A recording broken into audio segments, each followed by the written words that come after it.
AITA for stopping mortgage payments after my daughter kicked me out? My name is Kenneth. I am 61 years old and have been a widower for 5 years. I work from home as a freelance accountant thanks to the internet, which allows me to have flexible hours and a stable income of about $4,200 a month, in addition to my early retirement pension of $1,800 a month. In total, I live comfortably on $6,000 a month. I have one daughter, Rebecca, who is 32 and, until recently, worked as a graphic designer at an advertising agency. She was always ambitious and independent, determined to prove herself without anyone's help. When she turned 30, she proudly announced that she had bought her first apartment. "It is a major achievement, Dad," she told me excitedly. 2 bedrooms in a good neighborhood, close to my job. I went deep into debt with the mortgage, but it is worth it. It is my own place. I was proud of her.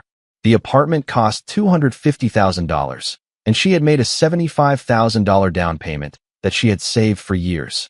The remaining mortgage loan of $175,000 meant monthly payments of $1,650 for the next 20 years, plus another $400 for utilities and maintenance.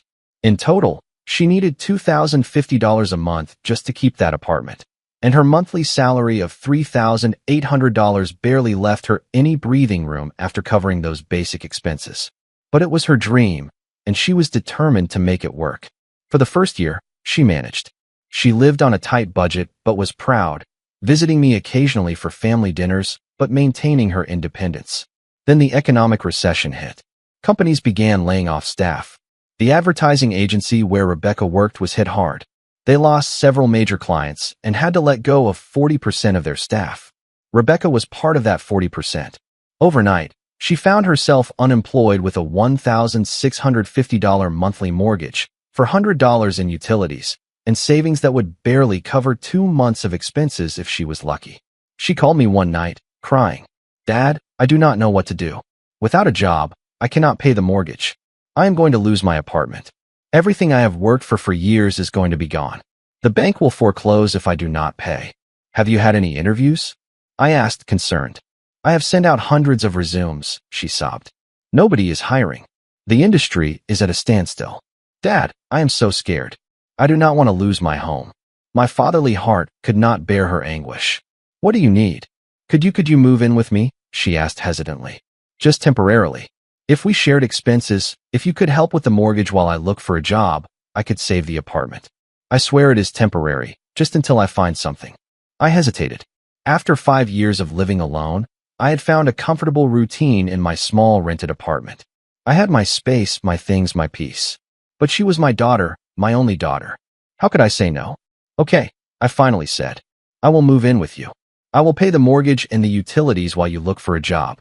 "Thank you, Dad," she exclaimed with evident relief. "I promise it will be temporary. As soon as I get a job, you will have your space back." I moved into her 2-bedroom apartment 2 weeks later. She had the master bedroom with a private bathroom. I took the smaller secondary room with a shared bathroom. I only brought the essentials: my clothes, my work computer, a few books, and photos of Susan. I set up automatic payments from my bank account to cover the full mortgage of $1,650 a month. I also paid the $400 for utilities, $600 for groceries, and occasionally, indulgences Rebecca asked for: a dinner out, new clothes for interviews, a salon visit to look presentable. In total, I was spending about $2,800 a month to keep that apartment running, leaving me with $3,200 for my own expenses and savings. It was not ideal, but it was manageable. And she was my daughter. Family helps each other. "Thanks for everything, Dad," Rebecca would say occasionally. "I really do not know what I would do without you." The months went by. Rebecca looked for work, but the market was still tough. She got interviews, but no offers. Meanwhile, I worked from home, cooked the meals, kept the place clean. I was practically supporting her completely. In the 8th month, she met Brandon, a 35-year-old guy who worked in used car sales. He did not make much, maybe $2,500 a month in his good months, but Rebecca fell for him quickly. "He is so attentive, Dad," she told me excitedly. "He makes me feel special." Brandon started spending more time at the apartment. First, just occasional dinners, then entire weekends. By the 10th month, he was practically living there. although he officially still had his own rented room in another part of the city. It made me a bit uncomfortable to have a stranger essentially living in the space I was paying for, but Rebecca seemed happy for the first time in months, so I said nothing. Besides, the apartment was technically in her name, even though I was paying for everything. Then, one Friday afternoon, after almost a year of living there, I came home from grocery shopping and found something completely unexpected. All of my personal belongings were packed in boxes and suitcases, stacked in the building's hallway outside the apartment. My heart began to pound. Had there been a robbery? Had something happened? I took out my keys with trembling hands and opened the door. Rebecca was in the living room with Brandon. They both looked at me when I came in, not with concern or alarm, but with something that looked like annoyance. What happened? I asked, looking around. Why are all my things in the hallway? Dad, we need to talk, Rebecca said in a strangely cold tone, as if she were speaking to a problematic tenant and not her father. Okay, I said, a knot forming in my stomach. What is this about? I need you to clear out your room and leave, she said directly, without any preamble or gentleness. I was frozen. What? Brandon's father is coming to live with us? She explained as if she were discussing something completely reasonable. He is having financial and health problems. He needs care. He is going to take your room because he is a higher priority and needs more attention than you do. Rebecca, I started, unable to believe what I was hearing. Look, Dad, do not take it personally, she continued in that cold tone I did not recognize in my daughter. But Brandon and his father are my family now. My primary family. You have your own life, your own money. You can live anywhere. Brandon's dad does not have those options. Primary family. I repeated, feeling as if I had been punched. Rebecca, I have been paying your entire mortgage for almost a year. I have paid for the utilities, the food, everything. I saved this apartment from being foreclosed on by the bank. And I thank you for that, she said, with the tone of someone thanking for a minor favor. But the apartment is in my name, it is my property, and I need that space for Brandon's father. We have already packed all your things to make moving easier for you. Without my permission, I said, looking at Brandon, who had not said a word but was giving me a look that clearly said, You heard her, get out. There is no need to make this any harder than it has to be, Rebecca said impatiently. Dad, I really need you to leave today. Brandon's father arrives early tomorrow, and we need to get the room ready. I looked at my daughter, this 32-year-old woman whom I had raised, whom I had loved unconditionally, whom I had just supported for a full year, saving her apartment from foreclosure. And I saw a stranger, a cold, calculating stranger who was kicking me out like I was trash because she had found a more convenient replacement. I cannot believe you are doing this, I said, my voice trembling with anger and pain. Dad, do not be so dramatic, she said, rolling her eyes. You have money. Get another place. It is not the end of the world. Rebecca, without my money, you lose this apartment, I reminded her. The bank will foreclose. Brandon and I will take care of it, she said with a confidence that was clearly unfounded. We are adults now. We can handle our own expenses. With what money? I asked. You do not have a job, and Brandon barely makes $2,500 a month in his good months. The mortgage alone is $1,650. That is not your problem anymore, Rebecca said coldly. Please, Dad, I need you to leave now. We have already wasted enough time on this conversation. I looked at Brandon, hoping he would say something, show some decency or gratitude for having lived practically for free in a space I paid for. But he just stared back at me with an expression that said, You heard her. Get lost. Fine, I said finally, my voice sounding hollow even to me. I will leave. But I want you to understand something very clearly, Rebecca. As of this moment, my financial help is over. Perfectly fine, she said, with the tone of someone agreeing to end a service contract. We do not need it anymore anyway. I left the apartment, loaded my boxes and suitcases into my car in several trips, and drove away. I drove aimlessly for an hour, too shocked to think clearly. I finally found an inexpensive motel where I spent the night. The next day, I searched for apartments available for immediate rent. I found a small one-bedroom in another part of the city for $900 a month. It was not much, but it was enough for me. I rented it immediately and moved in that same day. That night, sitting in my new empty apartment surrounded by boxes, I opened my banking app. With trembling but determined fingers, I canceled all the automatic debits set up for Rebecca's apartment. The $1,650 mortgage, the $400 utilities, everything was canceled. I also blocked transfers to any shared accounts we had. I changed my bank's contact phone number. I essentially cut all financial ties. Let them take care of it themselves, I muttered in the darkness of my new home. The first 2 weeks were an adjustment.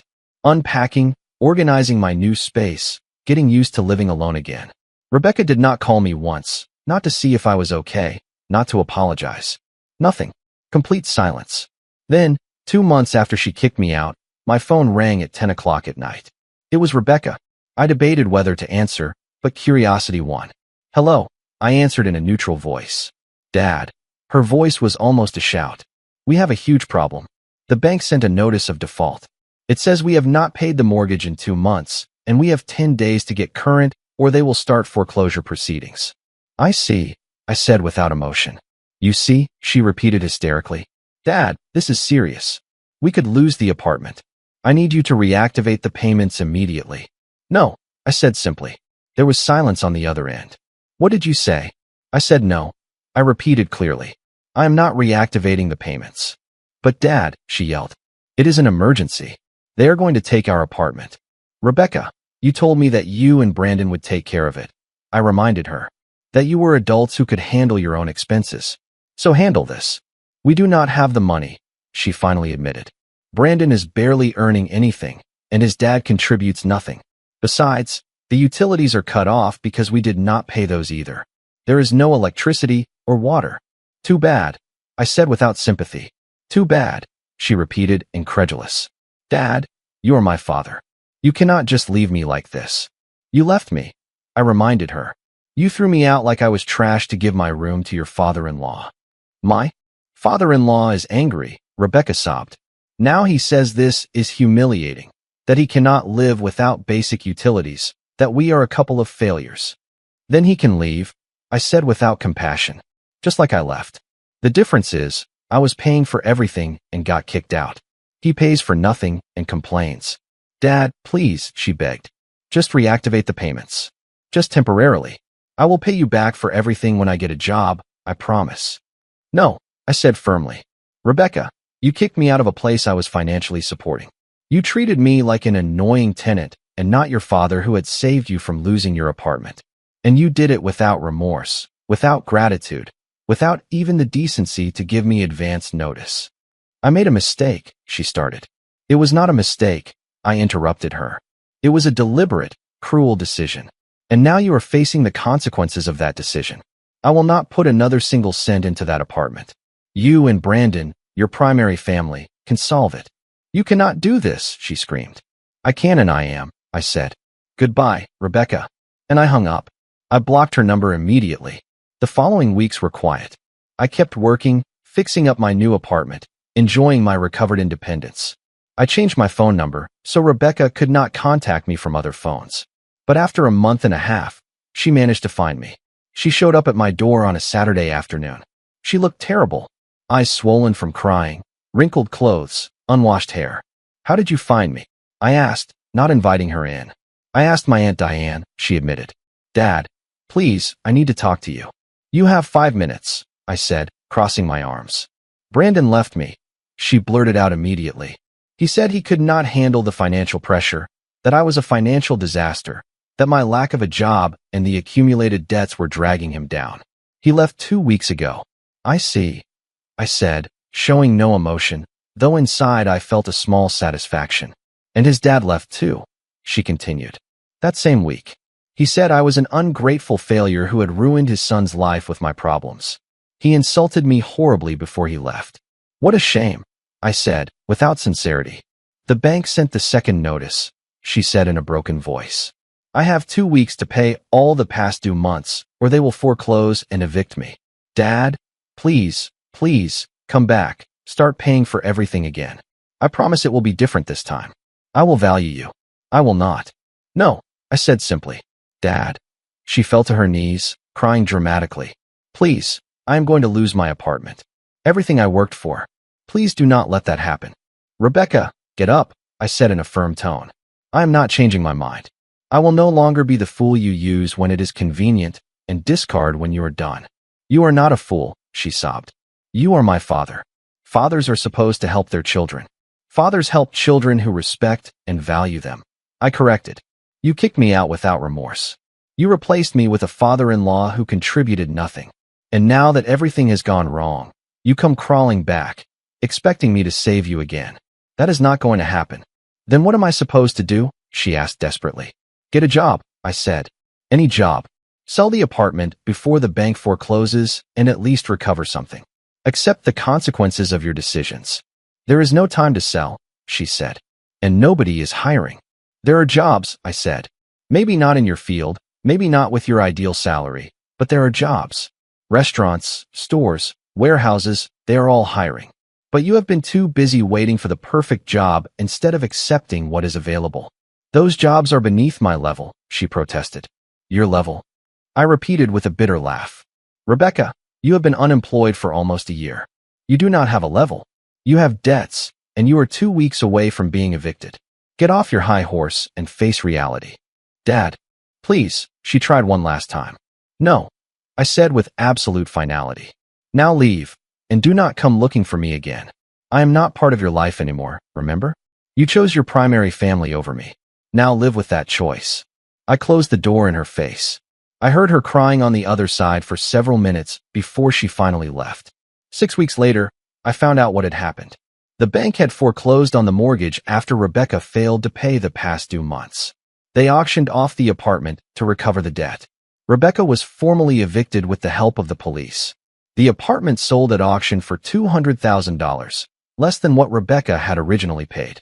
After the bank took what they were owed in mortgage, interest, and penalties, there was practically nothing left for Rebecca. Her entire initial investment of $75,000 was lost. My entire year of help was lost, all because of her selfish decisions. I also learned that she was now living in a rented room in a shared house with 3 strangers, splitting a bathroom and kitchen, paying $450 a month, which she could barely afford by working temporary, part-time jobs. One day as a waitress, another as a retail assistant, whatever she could get. The woman who had been so proud, who had said service jobs were beneath her, was now doing exactly those jobs just to survive, and it was barely enough. I felt pity for her. A very small part of me, the part that will always be her father, felt something. But the larger part of me, the part that had been treated like disposable trash, felt nothing but indifference. Today, for months after being kicked out of that apartment, I live peacefully in my small place.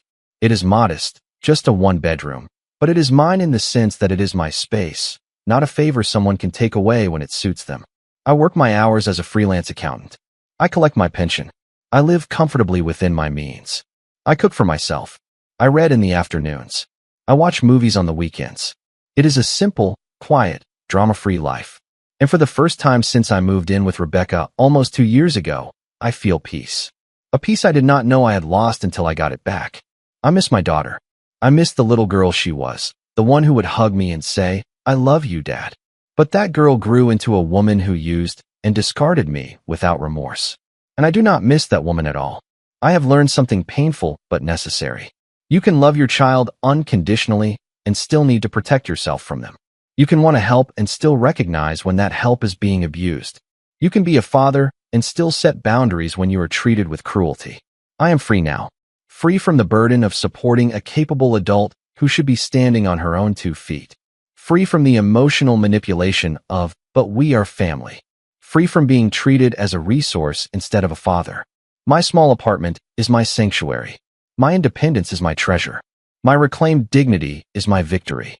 And I will never, ever again sacrifice any of those things for someone who does not value them, no matter if they carry my last name or my blood. Comment. Hey everyone, stories like this always make me stop and reflect on my own life, too. I believe protecting your peace is one of the most important things you can do for yourself. Setting clear boundaries doesn't make you a bad person. It shows you truly value your own well-being. We all deserve to be treated with genuine respect and appreciation, especially by family. Never feel guilty for refusing to let others take advantage of your kindness. True healing begins when we stop accepting treatment that diminishes our self-worth. I encourage you to choose relationships that honor and value you in return. It's okay to love people from a distance if staying close costs you your peace. Remember that your dignity and self-respect are precious and worth protecting every single day. I hope this story inspires you to create a calmer, more balanced life where you feel truly at peace. If you like the stories, don't forget to leave a comment and support the channel by subscribing. See you in the upcoming stories.